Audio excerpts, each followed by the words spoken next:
Everything that you see in here represents 3 years of hard work.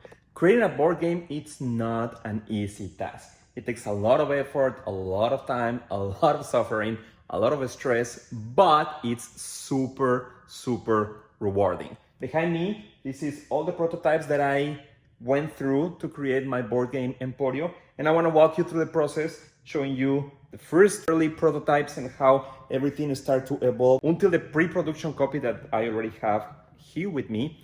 And I want to show you how I made my prototypes, what it takes to make those prototypes, a little bit of the thought behind every modification, and how a board game goes from an idea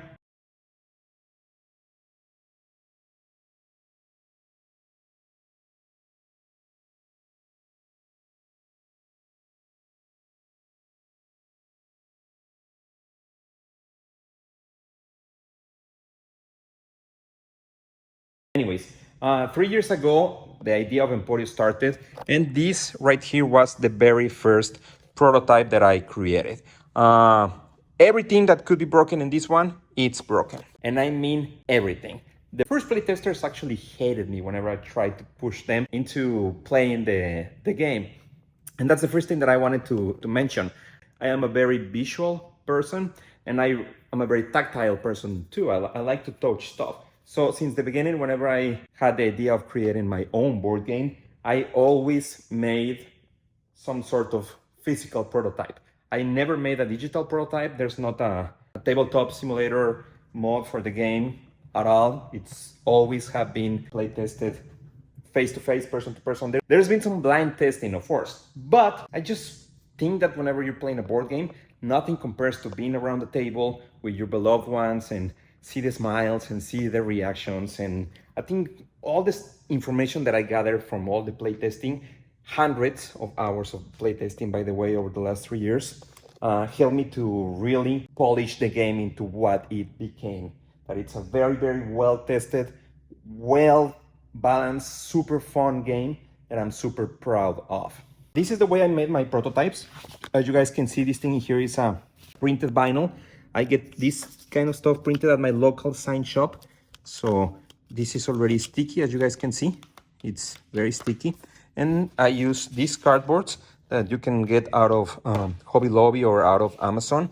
So using cardboard and the vinyl that you see here, it's pretty much how everything that I'm about to show you was created.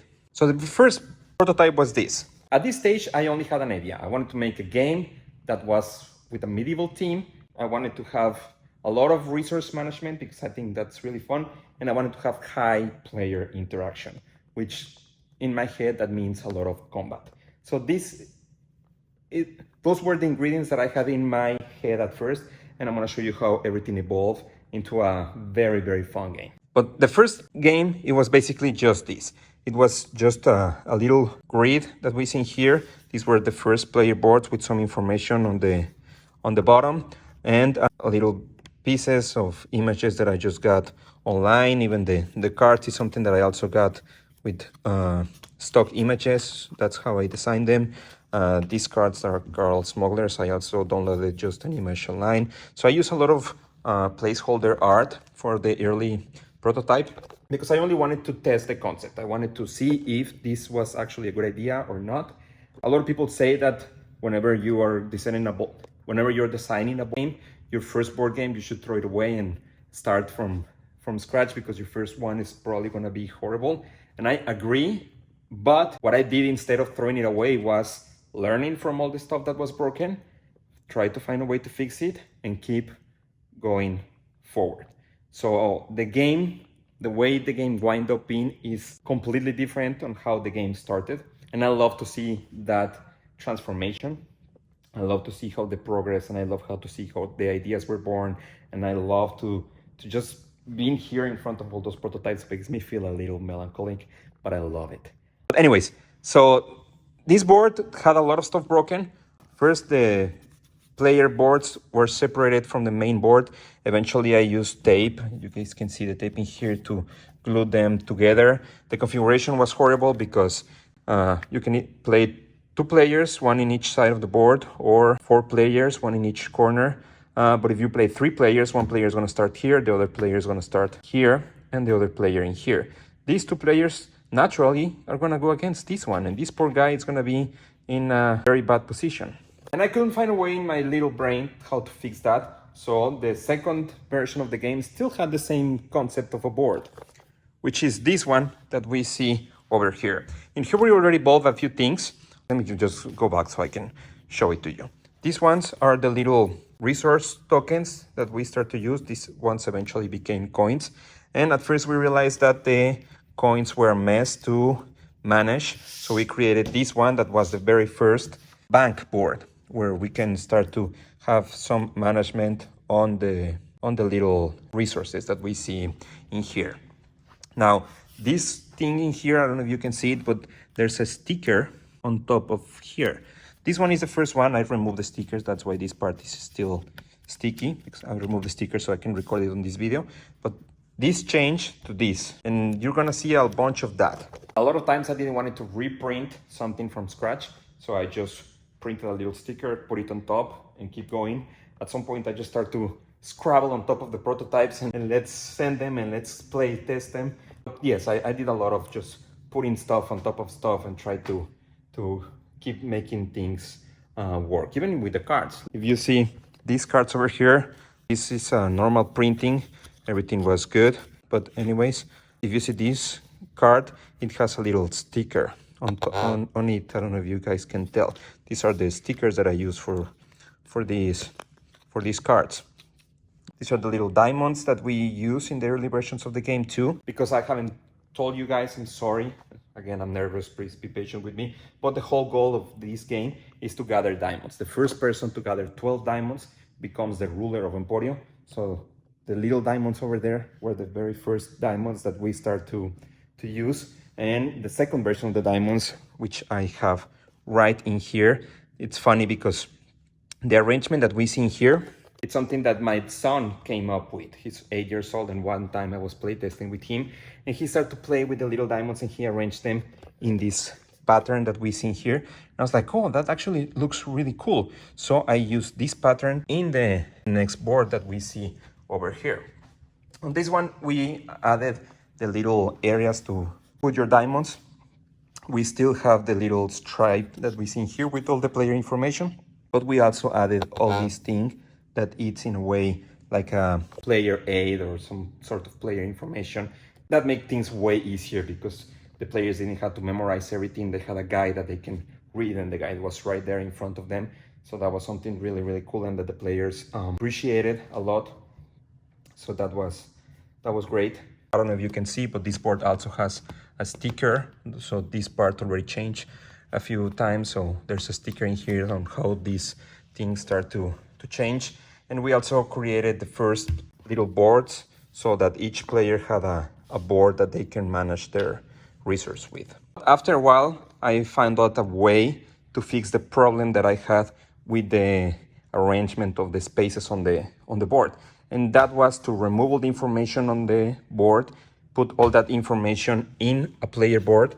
So I did this. So it already has all the information that you see here. It's right here. All the information that you see here is right in here. And all this area, it's the resource management area in here. I also by now created the new research coins. Again, if you see in here, that 6 used to be a 5, but I wrote 6 with a pen because I realized 5 wasn't really helpful. These are the different denominations of resources that we have. 1, 2, 3, 5, and 10. We realized that 10 was too much. We didn't need a 10. And then we realized that 5 was very useless. So we made that into a 6 for newer versions, as you guys can see. The different denominations on the coins. And again, that's something that I cannot stretch enough. Playtest, it's what makes you see what the game needs. If I hadn't playtested this thing 100 hours, 200 hours, I don't even know how many hours, but if I hadn't playtested the heck out of this game, I wouldn't realize that no one needs coins denomination of 10. There's so many other things that I wouldn't ever realize if I hadn't playtested, and if I hadn't seen the faces of the players right there, and if I hadn't made all my notes right there every time that we played and modified the game over and over and over again.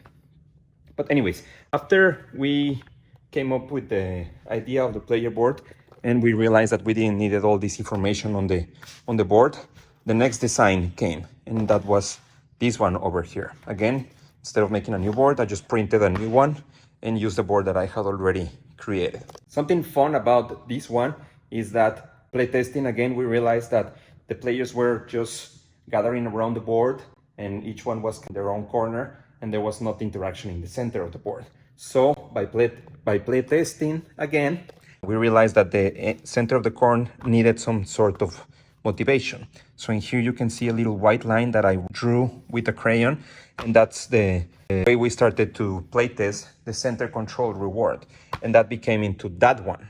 That board that we see over there already had that area delimited from the sign. It's not just with a little crayon, but it's already delimited in the design. But this board that you see in here, there's something funny about this one. This board originally didn't have this design. This is again another vinyl, a huge sticker that I put on top of this board, because originally this board had the same design that I just showed you on this one. But this board, I sent it to print to a factory in China because I wanted to see how real materials will look versus the crappy things that I was making with my own little hands. So by the time this board arrived, it arrived with that design that I showed you before. And during that time, because it took a month, probably a little over a month to arrive, during that time is whenever the design of the board changed. So that board was never used with the original design. Since it arrived, I installed a new one and I keep moving. Also, this is the first box of the game. That board, the box, and this little board over here that it's already with the linen finish was made by this factory in China. Can't remember the name. I think it's like we print board games. I don't know. I'm gonna put the link in the description. They did a good job. I did pay over $100 for a board and a box, so it was a little overkill, but they look nice. I was really happy with the outcome.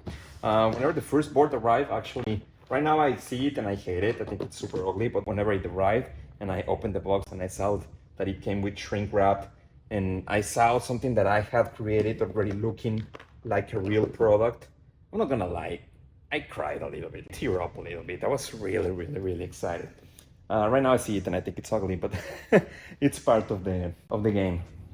But anyways, by the time we did this board, we started to move on from the little figurines that we see in here, and we started to play with the idea of creating little guys like this one. I got a 3D printer and I got a laser cutting machine, and I started to do a lot of testing, and I really like how things evolve. We went from this little archer in here that you can hardly even tell what it is, to this little guy in here that already looked like an archer. That was really cool. We made many different tests on how thick we needed the pieces to be. As you guys can see, blue one is 9mm and the purple one is 6mm. We realized that this one was too thin. These ones were 3mm and they're definitely too thin. They don't work at all. These were some tests that we did on what's the best way to paint the things. We wind up, it was with the spray can. So these ones actually look really nice. On these ones, if you can see, this was all design of a building, and you see some numbers in there. Those numbers represent how much damage each building has. And in that design, we were putting a little rise on top of each of the numbers to represent the damage. So that changed already in this concept, and I created this little flag. So now you can put the flag on each one of these little holes, and you represent the damage on the building in a better way. For this one, I painted with a spray can, and I just print a sticker with the numbers, and I put the stickers on top. Then I start to do some samples with doing the numbers with the laser machine, and eventually that became this, which I was really happy with. This is another sample that I did, and eventually we start to do the 3D printed ones, which are these ones over here that I'm super proud of. The only problem with the 3D printed ones is that those are not going to be able to be part of the pre-production copy. Actually, the pre-production copy is over here, and the buildings that are in the pre-production copy are like this one that work fantastic, don't get me wrong, but I just really like the way these ones look. The problem is that making these ones, it was gonna be super expensive for the pre-production copy because we need to make molds for plastic injection, and that was at least $1,000, so it was too much for the pre-production copies. So we went with these little wooden ones. So the 3D buildings are gonna be one of the very first stretch goals of the campaign. So please, please, if you are liking what you're seeing, you wanna be a part of this dream, the link is gonna be in the description. Go to Kickstarter. I don't know when you're looking at this video though, but at the moment I'm recording it, Emporio doesn't exist yet. Maybe you're watching it 2 years in the future and it's already everywhere. I hope so. Please God, help me with that. But at the moment, if you want to be a part of this, the link is going to be down there. You can go to m2agames.com, sign up for our newsletter, or go to our Kickstarter and reserve your launch invite. It will mean the world to me. But anyways, let's go back to the game. After we had this board, I realized that this one that we had in here that became a combination of many elements didn't really look like the rest of my game. So I started to think of a way to make the design more coherent. So that's when the very first player board came into existence that already had the same design language as the rest of the game. I really like this one. It looked a lot better. And I really like the process. I'm not sure if that would be the right way to call it, but I call that process integration. That's how I start to blend all the pieces of my game together so it all look like it belonged in the same box. Because at this point, I had a board that didn't look like the player board, and I had pieces that didn't look like the other pieces, and I had a mess. So I start to integrate everything into one same design language. That was one of my favorite parts, but also one of the parts that took longer. And talking about a part that took a long time, the rulebook. Oh man, the rulebook was complicated. I'm not gonna lie. Probably the part of the game that took me longer was the rulebook, especially because I wanted to make a rulebook that was very clear, and I'm not a very clear person myself, so it was hard to put all my thoughts into words, and especially when my brain works in one language and I had to put it down in a different language, that was complicated. But thank God I had a lot of people around me that helped me with that part, that helped me proofread and edit and helped me through the whole process. So the first draft of the rulebook, I have it in here, and as you guys can see, there's a bunch of notes and a bunch of little things that had to change, and a lot of a lot of stuff going on, the things that I needed to modify. Then we came to the second version, which I have in here. This one was a little more polished, but still had many things that needed to be addressed and a lot of stuff that needed to change. And that took us to the third version, which I have right in here. But still, this was not final, but I'm a very visual person, so I just wanted to print it in a format that was as close as possible to the final thing. So I went to my Home Depot and printed color and put the staple in the center and make it look like a real rulebook. And I have it right here.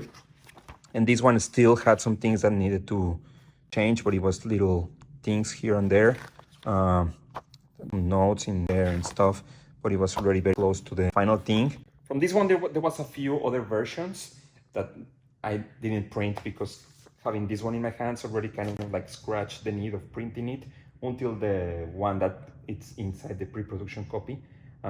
Yes, there was not a lot of change on the rulebook after this one. But something cool is that whenever you see the rulebook, in the very first page, you're gonna see this text in here, that it's a letter by the General Barragan that we see right in here.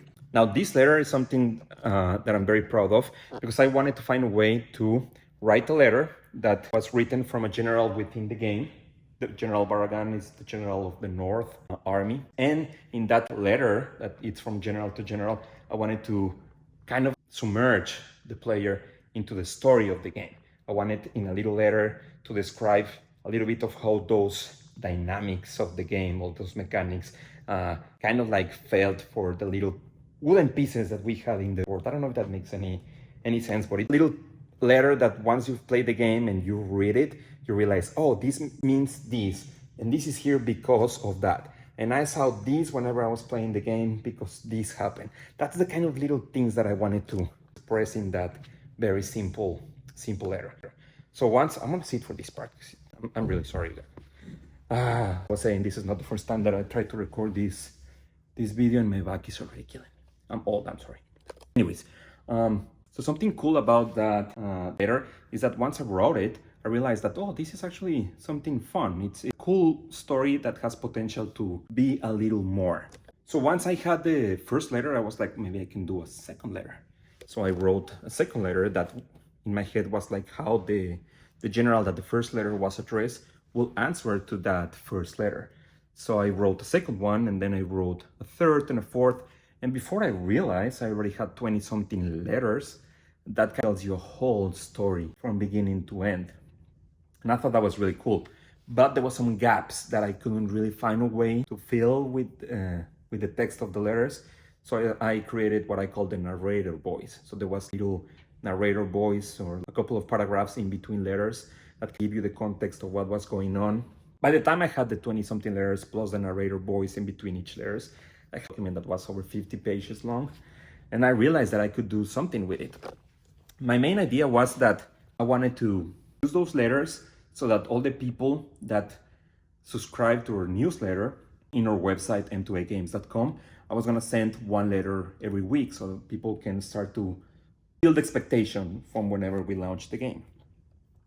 But then I realized that it was going to be weird because people that subscribe in the week, I don't know, 10 or 15 or something like that, how was I going to have control of send the news? I don't even know, in my head, it's just a mess. So I realized that the letters were a good idea, but practically I didn't know exactly what was the best way to land that idea. So instead of sending a letter every week to all those people, I realized that I could put all those letters together and try to make it into a short story. And that's what this is. This is a story that I called Rise of Emporio, that it's like a little novel. Again, this one is already been edited and all those modifications have already been done. But I wrote this, and it's a little story that tells you from beginning to end a little bit of what's going on in the world of Emporio. And the little letters became a little book. And that little book, it's available for free for everyone who wants to download it. You just have to go to the website, subscribe to our newsletter, and we'll email you the link so you can read the game and try to see and see a little bit of where the Emporio story is happening.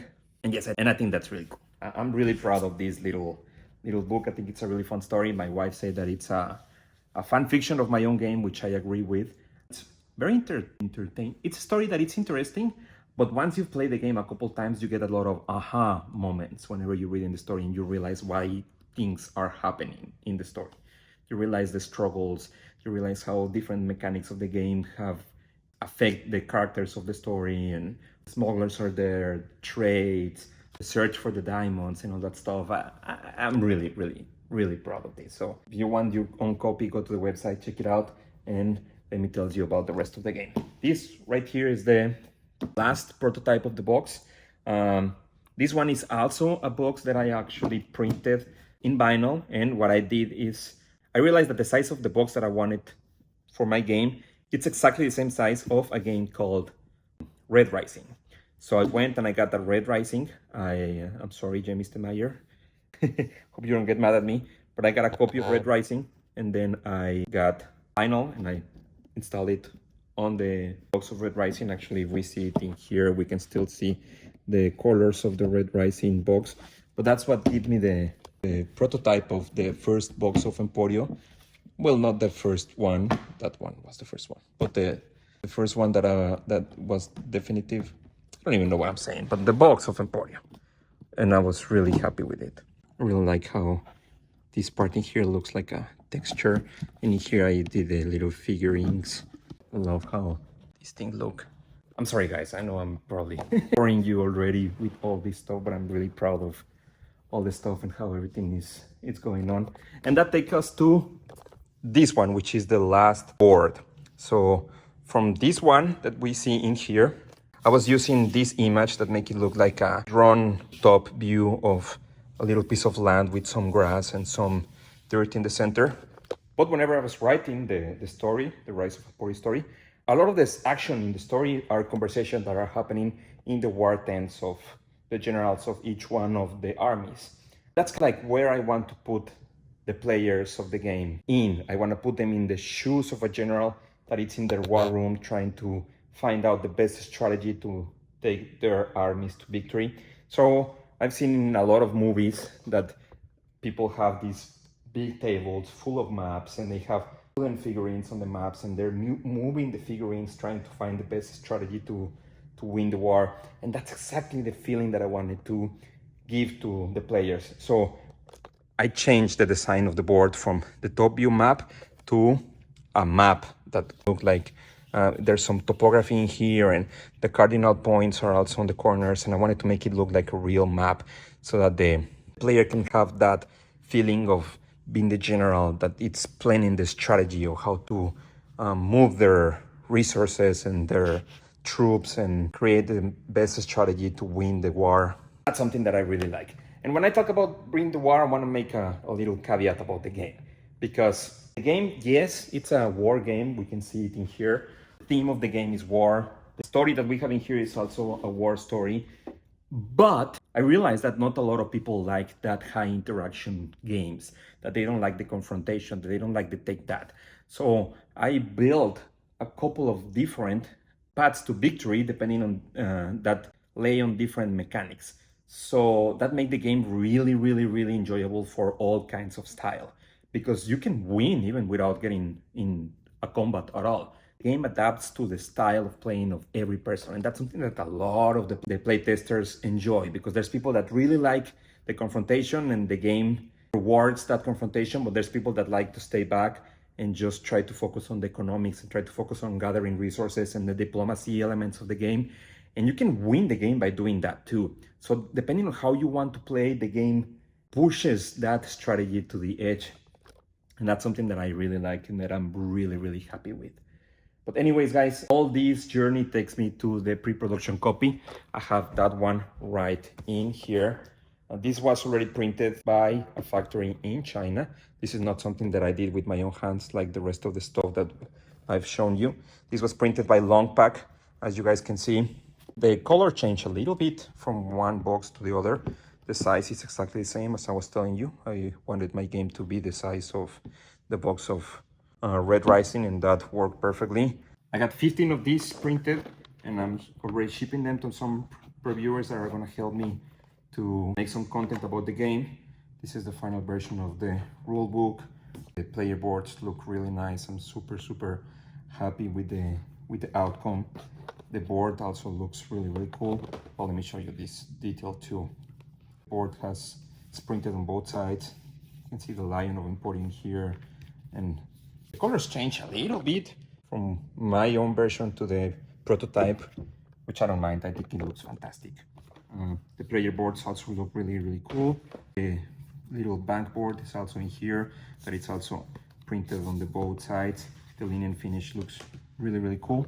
And this is the game. We have already the insert. We have all the little cards, the little troops. As I was saying before, the little buildings are these wood buildings. Hopefully we can upgrade to the 3D printed ones if we can reach that stretch goal. But if not, it's fine, because this works perfect. We have all the little diamonds in here, the little fires for the little buildings. It looks really, really nice. I really like it.